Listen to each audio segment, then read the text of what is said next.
Africa today is standing at a crossroad. On one side, we are told that China is Africa's best friend. On the other side, we are warned China is the new colonizer. Africa, after decolonization, was more or less the forgotten continent. Western countries did not want to engage it for whatever reason. China went in. China treated every African country as brother and sister, and China really invested hugely in Africa. Now, many other countries are talking about engaging with Africa, including the United States, many European countries, India, for example. The more the better, because Africa should not be a monopoly for any other country, not for China, not for anyone else. Africa is for the African people. Talking about Africa-China relationship, we see it to be a win-win cooperation. But to me, living in China for 6 years, that is not a win-win cooperation. Our people in here are signing contracts that will benefit their pocket. So China has seen that, and they're going to feed it with money because money is not a problem in China. So they're going to pump in money, of which they know that if they're giving you $1 billion, at the end of the day, they're going to earn $5 billion. So they don't care. So it's about time the leaders in Africa would think twice and say that we're going to sign deals that will benefit the people of the continent, but not our pocket. So, I mean, it's not a win-win cooperation. They're actually taking advantage of us. And if you don't take care, they will soon colonize the continent. Check this out. In 2003, countries in Africa mostly traded with the United States, but now they all mostly traded with China. 52 out of 54 countries, the only two that still traded with the United States more are Lesotho and Eswatini. So what happened? In 2013, China launched the Belt and Road Initiative to help build up trade routes and infrastructure in Africa. Look how many Chinese ports are in Africa now. China just buys what Africa sells, which is raw materials. Some examples include copper from Zambia, cobalt from DNC, and oil from Angola.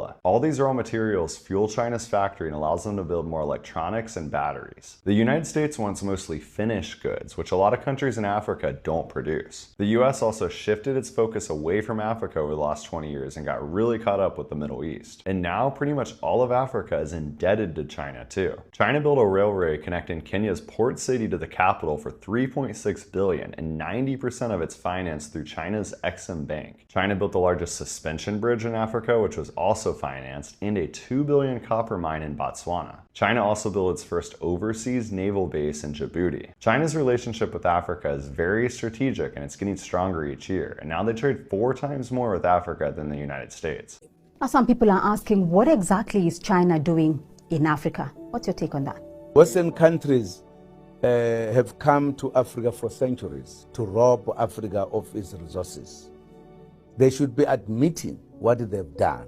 Some are rich because of the resources they took from Africa. They never thought of helping Africa to develop. They subjugated Africa. They took the political power, economic power, and then made us, therefore, socially, to have no power at all. We had to fight to liberate ourselves. They were never here to help. They were here to rob. After decolonization, they continued to do so.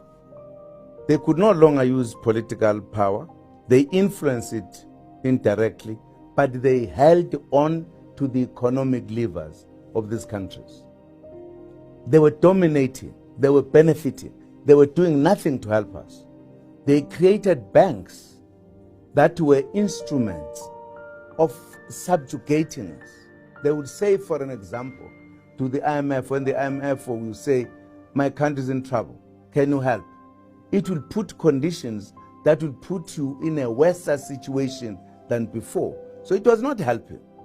What China is doing, China is coming and saying, here we are. We know where you come from. We are here to work with you. For the first time, when China came here, highways began to emerge in the continent of Africa that were never there when they were here all the time. China is working with us. FOCAC is one example that China as a country is ready to sit down and discuss how do we help, how do we relate to one another. And perhaps many other FOCAC summits that took place before, people were not very clear. This FOCAC that has taken place here in South Africa has made matters to be more clearer than any other time. The kind of pledges that China has made and the kind of relations that it has with different countries. China is not here to rob or to colonize. It's here to help Africa develop. President Xi Jinping said it himself. We need to develop together. We are together making progress. These are the issues. For an example, the issue of infrastructure, energy, many others. Nobody took care of these matters. Even if you said to them, we need a road, they never came. If you talk to China, China says, let us come. Let us make the roads. Now, it is even voting money so that we can quicken the decision that has been taken by the AU to create the infrastructure continental. China says that we have taken that decision. Here are the resources for that. Energy, we are together. They are just feeling they are being replaced because they were here doing nothing for the people here, doing something for themselves. China is coming to help. As it helped us in the struggle to liberate ourselves from them, it is now helping us to develop so that we can be economically independent, stand on our own, take our own decisions. We know that argument is a flawed argument. Now, before I continue with my commentary, I want you to tell me in the comment section, what do you think?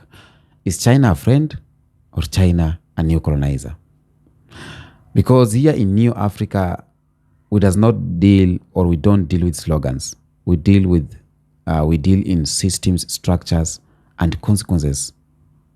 And this conversation today is not just about loving China or hating China. It's about African sovereignty. Because the most dangerous form of control is not military occupation. It is financial dependency disguised as partnership. And that's exactly where Africa finds herself today. Now, to understand how China entered Africa so deeply, we must first understand one thing. What failed before China arrived? Africa independence? Or what? Because Africa inherited weak financial institutions. Africa inherited export-only economies, border designed for extractions, not unity. And then it came structural adjustment programs, currency page, IMF and World Bank's conditions, And for decades, Africa was told that you must suffer now to grow later. And that later has never come. Obstacles collapsed. There's no later. Industries died.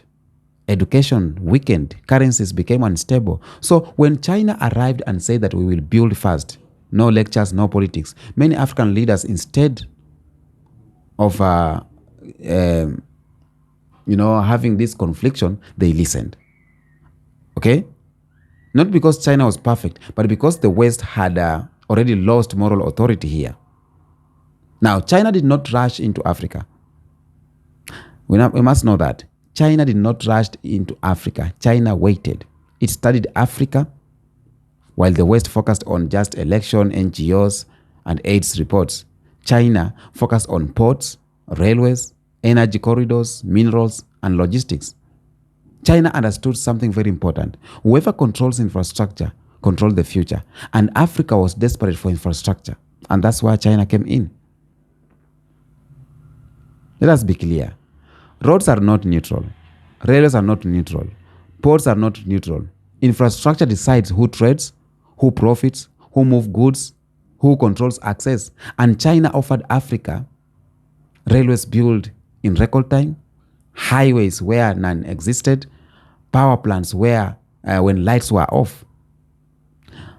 But the key issue Africans were not told clearly is that the builder was Chinese, the financer was Chinese, the materials were Chinese, the engineers were Chinese, the debt was African. Africa got the road, China got the system. That's what we don't know. China does not give aid the way West does. You must understand that. Okay? China gives loans, and loans are not friendship. Loans are power relationship. And many African governments signed agreements without parliamentary debate, without public disclosure, without independent audits. And some contracts included confidentiality clauses, asset-backed guarantees, and the currency risk shifted to African states. And this means what? This means if revenue fails, Africa still pays. If currency collapse, Africa still pays. If government change, Africa still pays. And China waits, So let us correct a common misunderstanding here. China's strategy is not primarily about seizing assets. China is more sophisticated than that, okay? The real objective is long-term access, strategic positioning, trade dominance, and resource security. So when countries struggle to pay, China renegotiates. They renegotiate what? Longer leases, priority trade routes, resources or resource concessions, influence over national planning. And this is final gravity, not aggression. So Africa is not poor. Africa is raw material rich. And China understands this before Africa did. While African countries exported and processed cobalt, when African countries exported raw lithium and refined copper, China built processing plants. China built battery factories. China builds EV supply chains. Africa sells cheap and China sells expensive. Africa exports the future while China manufactures the future. Okay? Why Africa was vulnerable? Africa vulnerability is not accidental. It comes from fragmented states, weak regional bargaining, elites prioritizing power over people, absence of Pan-African economic coordination. And China negotiates with individual states. Africa never negotiates as one bloc. And that imbalance matters. This is not a story of good or evil. China is doing what all great powers do, protect its long-term interest. The real question is, why did Africa not protect hers? China did not force Africa. Africa invited China without a collective strategy. Neo-Africa is not calling for anti-China hysteria. Africa does not need new enemies. Africa needs new roles. Okay? Partnership is not submission. Investment is not surrender. Development is not dependency. So, the question is no longer, did China quietly take over Africa's financial future? The real question is, will Africa quietly reclaim it? Now, in my next part, I'm going to expose how Chinese banks reshaped African finance, how currency swaps and the hidden risk, and why de-dollarization without African control is dangerous. So stay with me, okay? Because this conversation is just beginning. Now, in modern world, power does not begin with weapons. Power begins with money. Power begins with who prints it, who lends it, who controls its flow. And Africa learned this lesson painfully under colonial currencies, under IMF conditionalities, under dollar dependency. China understood this history very well. And instead of repeating Western methods loudly, China chose a quiet financial insertion. China did not just send construction companies, it sent banks. State-backed banks. The banks like China Exim Bank, China Development Bank. And these banks, they now finance infrastructure, energy, mining, telecommunications. But here is the critical issue Africans must understand. These banks do not exist to develop Africa. These banks exist to serve Chinese national strategy. And this is their job. Many Chinese loans follow a closed-loop systems. China banks lend money to African governments, African governments hire Chinese contractors. Chinese contractors pay Chinese supplies. Money returns to China. Africa remains with debt, and Africa gets infrastructure. China gets economic circulation. And this is not accidental. This is designed efficiency. Some African leaders proudly announce that we are moving away from the US dollar. And yes, reducing dollar dependence is important. But Africa must ask, replacing the dollar with the yuan does not equal to independence. China has signed currency swap agreement with several African countries. And this means that trade settles in yuan, African central banks hold yuan reserves, financial system adjusts to Chinese timelines. And this weakens Western leverage, but it does not strengthen African sovereignty by default. It simply shifts independence.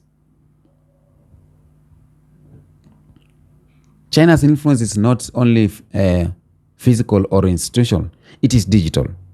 Chinese-based systems power or Chinese-backed system power like mobile payment, surveillance infrastructure, smart city technology, telecom networks, and finance is now data, and data is now power. So when African financial systems rely on foreign technology, foreign standards, and foreign infrastructure, then decision-making quietly leaves African hands.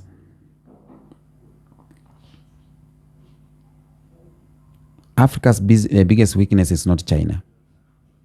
It is the absence of strong, independent central banks, unified monetary policies, continental financial coordination. The African continent free trade area exists, but without a financial backbone, it remains fragile. And China understands this fragmentation. And fragmentation always benefits the external power. One of China's strongest tools is not money, it is silence. China does not lecture African leaders. China does not criticize election. China does not question governance.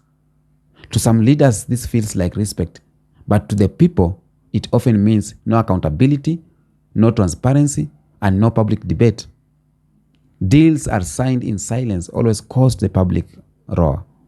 Let us speak honestly. Chinese financing often aligns with political survival, mega project visibility, and elite prestige, but citizens inherit debt obligations, higher taxes, reduced public spending, long-term repayment burdens. This is not unique to China, but Africa must stop pretending it is harmless. China thinks China thinks of its generations. Africa negotiates in election cycles, and this mismatch is dangerous. Dangerous how? Ports are being leased for decades, railways tied to future revenue, minerals concessions lasting longer than presidencies. Time itself becomes China's ally. And this is where Africa must wake up. Neo-Africa is not here to shout slogan. We are here to state reality. China did not outsmart Africa, but Africa failed to organize itself. Okay? Without collective bargaining, without transparent contracts, without local industrialization, without African-owned finance, any global power will dominate. That is what I have today. The hidden truth of China on African soils, about power, debt, and Africa's financial future. The question still remains the one: is China a friend to us, or China is another colonizer in silence? We will continue with this conversation on the next episodes.